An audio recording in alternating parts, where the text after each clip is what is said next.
There was an officer. He was raised socially awkward. Amongst his circle of friends, he was the square peg, right? He never really fit in. He was always picked on, but never picked up to be part of the in crowd. So he entered the academy to compensate for never being sanctioned to sit at the table with the tough guys. At some point, he departed from his partners and he entered the department. Seemingly, his baby nuts went straight from a stroller to a black and white patroller. Now, he has a chip on his shoulder, large as Colorado boulders. His mission, make quota. Belt, sort of light. He's looking for notches. ID's victim. Suspect. Stops him. Melanin man. Sweatshirt, sweatpants, both hands in pocket. Officer approach, pistol holster, unlocks it, extracts weapon. He's anxious to cock it. He initiates dispute, looking for reason to shoot. Melanin man makes threatening gesture. It's just what officer need to proceed with premeditated self-defense murder. Weapons raised, black hands raised, pale fist grips pistol grip, trigger finger fondles trigger until clip vomits round through round black barrel. Weapon yells pop, black boy yells stop. George. Time. Take heed to his request, and his deadly round is suspended in midair, sitting just centimeters away from his chest, and his black boy begins to talk to it. I understand it.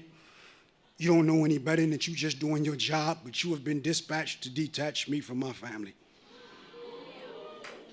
to decrease my population by 1 and increase my shooter's popularity by millions. And I'm not placing blame. I understand that you have no name. Just understand that I do. I'm Darnell. I'm Deshaun. I'm Willie. I'm Kendall. I'm Terrell. I'm any male with the last name Johnson or Jackson. Let's just be frank. I'm nigger. I'm boy. I'm endangered species. I'm illegal in 50 states. I've been subscribed to by 2 children and a wife, and you're about to cancel their subscription. It's funny how once dead, I become celebrity arachnid because my story will live on the web and my wife's name will be changed to Black Widow. When I was a child, my mother always called me dear, but she never told me because I would grow up to be a hunting trophy. I bet in 20 years it's gonna be legal. In 20 years it's gonna be legal to pop us like pimples and display blackheads on mantelpieces. Tomorrow I'll be nothing more than a pretty picture printed onto a cotton tee, and it's a cotton picking shame that y'all still treating us like cotton picking niggas. In the morning while my family's mourning, some airbrush artist will be memorializing me for a profit margin. I'll become new material for writers. I'm a ink pen's pipe dream, so once your master splatters my brain matter all over the canvas, I'll become new material scattered throughout these poems. See, I know how this shit goes. Clearly, this isn't the genesis of genocide. They've been trying to divide and subtract us ever since math was designed. Keep us the denominator below the poverty line. Before you were hired, blacks were expired by way of nooses. We were suspended from a school of branches, hung up like dial tones for our skin tone, and it's nonsense that color's still considered as a nuisance. To make it seem like you didn't just blatantly rob my mother for a child, they probably try to make amends by sending her a check for a few figures, and the 13th Amendment told me that they were done buying niggas. I guess what they meant is they was done rushing us to them auction blocks. Now you just rush off in our blocks, and off our blocks turning our offsprings into orphans. See, it's like art class to y'all, because every time an officer of the law decides he wants to draw, our sidewalks become chalkboards. I guess it's orgasmic for your owner's kind to keep niggas in between white lines.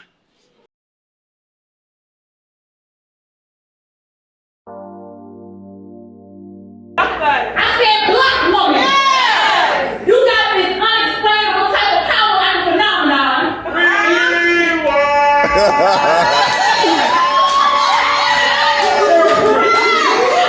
Black woman.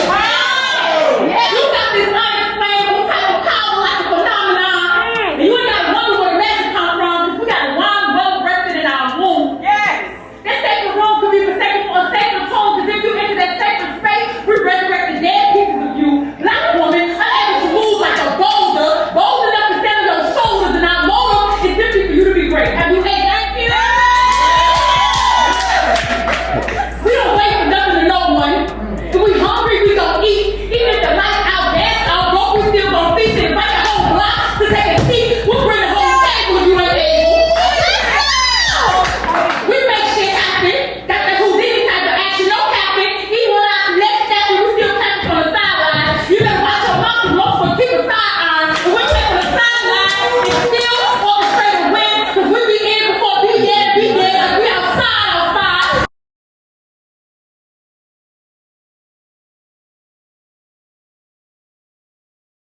Poison your mind, but protect your penis. It's no wonder why that's what most men lead with. How can you pass down morals, values, and heritage if you don't believe shit? And we don't believe shit till it's us in bereavement. Mourning another king who won't see mourning. We should be mourning the kingdom.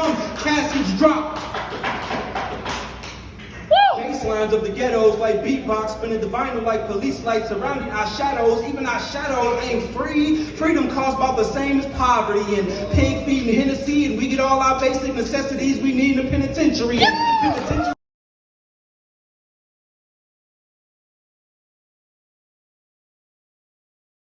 Few beds and a bunch of flowers. Only time niggas come together is funerals and baby showers. Talk. See more court dates than birthdays. They locking niggas in a safe, so when your mama watch the news today and hear another nigga passed away, she ain't gotta hear the pastor say that your baby's going home today, cause she know he's somewhere safe. Instead, she can hear the lawyer say that your baby's coming home today and put a smile on her face. But 14 days later, this nigga back in the cell because he heard another nigga that was catching the cell, got his baby mama catching the cells. Say he a shooter for real. Tell me why these young niggas out here shooting for reals. Suburban kid turned. Let's go, Eric. Say he a shooter for real. Tell me why these young niggas out here shooting for reals. Suburban kids turned kid boy, they done taught him to steal. Diagnosed with ADHD, said nigga be still. I remember as a young nigga, I was out in the field, thought all the old heads would see now, but I got a little wisdom, I can see now. See how we Come on!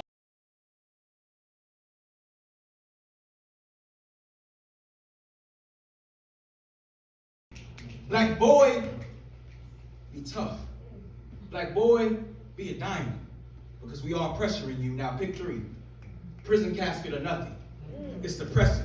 To be held in a prison of expectation for burning your emotions in a casket of numbness for not keeping everyone's hope alive. So you rub your hands together, hoping to press life into the chest of their dead ambitions. But how is a boy supposed to take care of adults who have yet to grow up? Yet to see that a child's job is to be young, wild, and free, not some get out the hood scheme. That's why they teach us to be hard, to feel nothing. To grow concrete over our skin, forge iron around our hearts and what our tear ducts shut. Baldwin said, to be black and conscious in America is to constantly be in a state of rage. And we're constantly looking over our shoulders. And we're constantly seizing up because red and blue lights dancing over sirens is triggering. Constantly in fight or flight. Anxiety is our best friend and depression is the ex we always go back.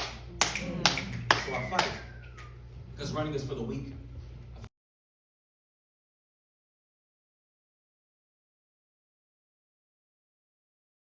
My grandmother stood on a chessboard named Plantation. She was used as a breeding ground for slave masters, kings, to birth bishops, knights, and rooks. They did the king's bidding, and when their work was no more, he pawned them off. The king castled himself in, using their bodies as a barrier sometimes. A piece has to be sacrificed for the greater good. It doesn't matter if Rudolph Spielman considers it real or a sham as long as the king is protected, and that is what being a black woman feels like. Because I play chess, I have been a chess piece. I've been called a black queen while battling supremacy at a protest. I have been assaulted by the same men I was defending. I, a black queen, was told that white queens are more important, that they move first. I've been played like a pawn my entire life. But everyone knows the longer you play chess, the better you become. Black can outwit white and win, but this is no game, and I am no chess piece, but grandmaster of the game. Beth Harmon, the Queen's Gambit doesn't have